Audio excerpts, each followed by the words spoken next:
Hey, bienvenue sur la chaîne podcast des développeurs et développeuses qui sont et qui restent curieux, sur la chaîne podcast Dev to be Curious.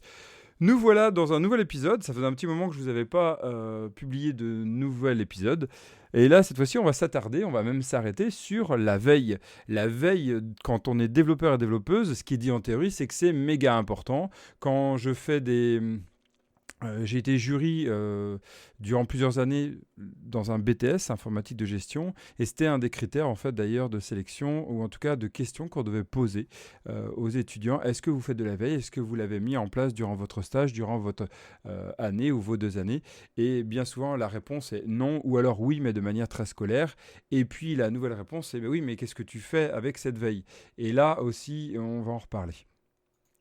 Et donc réussir à faire de la veille, c'est quelque chose qui paraît bien compliqué en fait quand on rentre dans le monde de l'entreprise. Dans mon entreprise par exemple Netil, mon entreprise qui avait duré 8 ans, on avait réussi à mettre en place un système de veille qui était assez régulier, mais il a fallu mettre du temps et en plus, c'était un changement de paradigme de la part des développeurs et développeuses, surtout lors des périodes de rush en fait, où il était très tentant, par la pression même du client, de se dire que je ne fais pas de veille parce que tu comprends, je suis en retard dans ce que j'ai estimé. Et donc ça amène aussi que la culture de la veille n'est pas que propre à l'entreprise, propre à l'équipe, mais aussi propre à la vision que l'entreprise a. Et donc, réussir à en parler aux clients sera aussi un autre sujet. Mais bon, revenons à la veille. Souvent, on dit, ouais, j'ai pas le temps. Souvent, on dit, j'y arrive pas. Souvent, on dit, ouais, mais à quoi ça me sert? Et en fait, on vit ça un peu autrement comme une pression. Vous savez, un peu comme celle de... je regarde un épisode d'une série super connue, par exemple, c'était ça avec Game of Thrones, et oups, je suis un peu en retard, j'ai pas regardé pile le moment où l'épisode est sorti, et là, ça y est, je me fais spoiler. D'ailleurs, j'ai appris un nouveau mot, c'est divulgacher. Par rapport à spoiler. Merci l'équipe que j'ai formée à Macon pour ça, dédicace. Voilà, c'est passé. Nous sommes en pression, on se dit oh là là, il faut que je sois au courant de tout. Et d'un sens, c'est vrai que le monde va très vite en informatique et ne pas être au courant de tout ce qui se passe, même au bout d'1 ou 2 mois, ça commence à devenir compliqué. Alors ne parlons pas de ceux qui ont 3 à 5 ans pour être au courant, ça devient très très compliqué. Alors souvent, ce qui est comme palliatif, ce sont les formations. On va, grâce aux formations, rattraper X années de retard, et d'une certaine façon, c'est assez bien fait, on rattrape tout. Mais bon, c'est tellement condensé en fait que le formateur ou la formatrice a envie de fournir énormément d'infos, et à la fin, de toute façon, il restera quasiment rien, parce qu'on repart dans notre routine. Ce qui montre en fait que la routine, il faut la casser, hein, c'est ce qui se dit dans le développement personnel, et il faut réussir à se réapproprier la veille.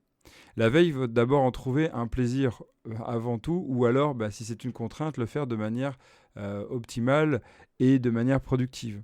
Donc prenons le cas que ça devienne un plaisir. Si on a oublié ce que c'est la veille, eh bien déjà on va se remettre à créer un Feedly.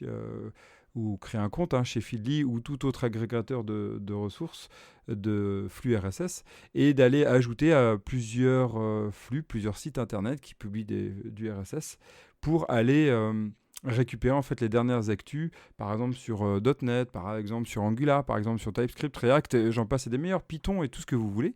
Et après peut-être centrer sur certains domaines que vous appréciez, le machine learning, tout ce qui est réalité virtuelle, etc. Bon là, c'est vrai que je vous parle un peu de sont les sujets en ce moment pour moi d'actualité, mais ma foi, c'est toujours intéressant de réussir à être au courant et surtout de filtrer. Et puis après, c'est bien beau d'avoir rajouté ça, mais on va devoir acquérir des habitudes de lecture de cette veille. Et faudra... Non, mais je vous invite à trouver un rythme par rapport à ça, un rythme qui peut être tous les jours, au moins toutes les semaines. Le matin, au réveil, moi je fais ça par exemple au réveil, je regarde pendant un petit quart d'heure, 20 minutes, toutes les news de la journée. Il y en a des milliers, j'en ai plus de 1500 articles à lire par jour, et je vais surtout pas m'embêter à lire tous ces titres, non. En fait, je vais sélectionner les 10 premiers de chaque catégorie, ça m'en fait une petite centaine par jour à regarder. Tant pis en fait. Tant pis. Et c'est la première astuce qu'on pourra parler, qu'on pourra bien noter, c'est le fait que la veille, c'est à faire. La veille, c'est à faire en tout cas quand on commence à avoir la routine. Mais il faut accepter aussi de renoncer. Donc choisir de n'en prendre qu'un certain lot, un certain agrégat, on va dire, et tant pis pour le reste. Déjà, ça nous permet de nous soulager et d'arriver un peu à la règle des 20-80. Déjà, se concentrer sur les 20% les plus présents, les plus importants ou les derniers arrivés. Et après ça, donc on va se l'approprier. Donc on va réussir à se forcer au début. Une petite habitude, c'est tous les matins ou au moins toutes les semaines. Un peu comme faire ces exercices de sport ou tout ce que vous avez envie de mettre en place comme habitude. Et puis après, c'est qu'est-ce qu'on fait de cette veille? C'est très bien d'avoir vu ça, c'est très bien d'avoir lu ça, mais au bout d'un moment, on va simplement devenir un puits de savoir. On va dire, ah, t'as pas vu ça, t'as pas vu ça, t'as pas vu ça. Et puis, c'est juste se la péter. Et on va essayer de chercher aller plus loin. Et là, ça devient intéressant pour soi comme pour l'entreprise, surtout quand on est en collaboration avec l'entreprise. C'est de tester, de mettre en place un rituel d'1 heure à 2 heures par semaine et de tester ce qu'on a vu. J'ai découvert le pattern Mediator. Et ce pattern Mediator, j'ai vu qu'il l'avait mis en place avec .NET, ça fait Mediator.NET, et en plus, derrière, ça a dérivé sur du CQRS pour microservices, et mais tiens, on peut faire du CQRS avec Mediator, tiens, je vais tester ça, au moins me faire un premier POC. Allez hop, je me fais ça en 1 ou 2 heures, et tant pis si j'ai pas fini, mais au moins, je m'y intéresse. Et vous voyez que ça y est, on commence à filtrer, en fait, on n'a pas assez de temps pour tout faire. Et donc, du coup, on va arriver de 1000 articles par jour à une dizaine lus, pour arriver à 1 ou 2 par semaine à tester. Et bien déjà, si on réussit à faire ça, c'est extraordinaire. Et puis, on va apprendre, en fait, parce que en faisant de la veille, on va aussi lire des infos, lire du code, lire des façons de coder, des approches différentes, et on va se nourrir de tout ça. Et c'est là que je vous disais, l'intérêt, c'est de se réapproprier la veille, puisque la veille, en fait, devient quelque chose où on va grandir, sortir grandi. Et en fait, grâce à ceux qui nous apprennent, nous, on va apprendre, et on va pouvoir réapprendre grâce à ça, et quitte après, nous aussi, à publier des articles pour continuer, en fait, tout cet effort de communication, de transmission de l'information. Bon, très bien, ça c'est dans le cas où j'aime ça, j'adore ça, et puis je suis passionné ou j'ai envie de monter en compétence. Ok, mais que faire dans une entreprise où c'est pas du tout le cas, où je peux pas y arriver, puis j'ai surtout pas envie de bosser le soir. Là, ça devient compliqué, hein. C'est sûr que ça devient compliqué. Cependant, on peut trouver un peu de temps. Par exemple, vous faites ça entre midi et 2. Pourquoi pas? Vous faites ça le soir, une demi-heure avant de partir, et au lieu de le faire en loose day, c'est-à-dire en gros sans prévenir vos boss, vous pouvez aussi en parler à vos boss. Leur dire, écoute, je te propose quelque chose, j'ai envie de me donner 1 heure par semaine pour faire de la veille. C'est une condition qui est très importante pour moi parce que j'ai envie d'avancer, j'ai envie de progresser. Sache que ça sera profitable d'abord pour moi, c'est sûr, mais aussi pour toi. Et en fait, c'est même pas d'abord, ça va être profitable pour nous deux. Donc si tu le vois comme un moyen d'usurper en fait mon temps de travail, vois que tu vas pouvoir en profiter puisqu'en fait, je vais acquérir de nouvelles compétences. En gros, vous préparez votre argumentaire et quitte à en discuter avec des collègues. Et après, c'est surtout de montrer qu'il y a un intérêt. Donc, ça va être aussi de pouvoir mesurer cet intérêt, de pouvoir voir, ouais, j'ai bien appris, de pouvoir voir de la progression.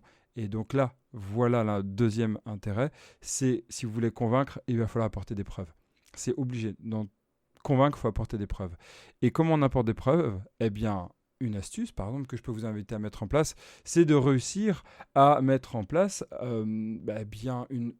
une cellule recherche et développement ou une cellule veille dans votre entreprise. Pas de manière officielle, au début vous faites juste un repository GitHub ou plusieurs et puis vous allez poster à l'intérieur. Vous écrivez des articles sur vos recherches, vous publiez autrement un podcast ou une vidéo expliquant ce que vous avez trouvé. C'est assez rapide, en 8-10 minutes vous avez la capacité d'expliquer ce que vous avez vu et là vous le diffusez à vos collègues et bien sûr à vos chefs et puis comme ça, ça permet de fédérer petit à petit. Et là on commence à voir l'intérêt aussi pour l'entreprise et donc l'entreprise va même pouvoir communiquer là-dessus et l'entreprise va pouvoir passer le cap et il y a vraiment un gap entre les entreprises qui le font et qui ne le font pas, c'est de communiquer après sur internet ce qu'elles font et plusieurs entreprises s'y sont essayées ont très bien réussi, montrer les découvertes par exemple de .NET, de Angular selon nos spécialités ou nos spécificités ou alors le fait qu'on soit de manière un peu culture générale, un peu publié sur tout.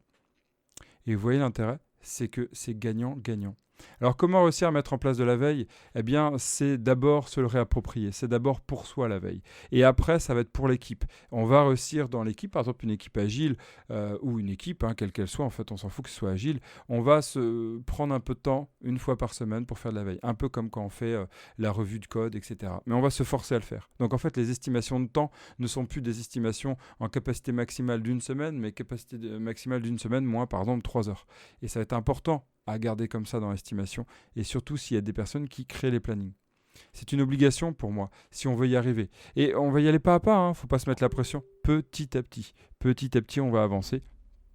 Petit à petit, on va réussir à travailler là-dessus pour réussir à créer cette dynamique qui va avancer petit à petit pour arriver à cette veille.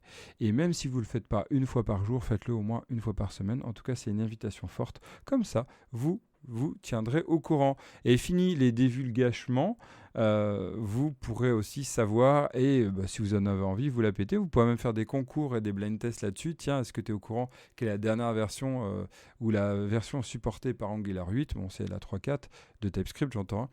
Eh bien ça, c'est des petits quiz qu'on peut se mettre en place et ça va être aussi un côté positif, c'est l'échange technique et je crois que dans le monde du développement, on aime partager nos connaissances, nos savoirs, nos problèmes, bref, parler technique, comme tout artisan du code, je crois qu'on le dit dans les deux cas, artisan du code, je pense que c'est quelque chose qui est très gratifiant. Et donc, pour moi, la veille est vraiment un moyen, un canal de regratification du monde du développement, retrouvant la passion, le plaisir et restons curieux, curieuses grâce à ça. À très vite. Ciao.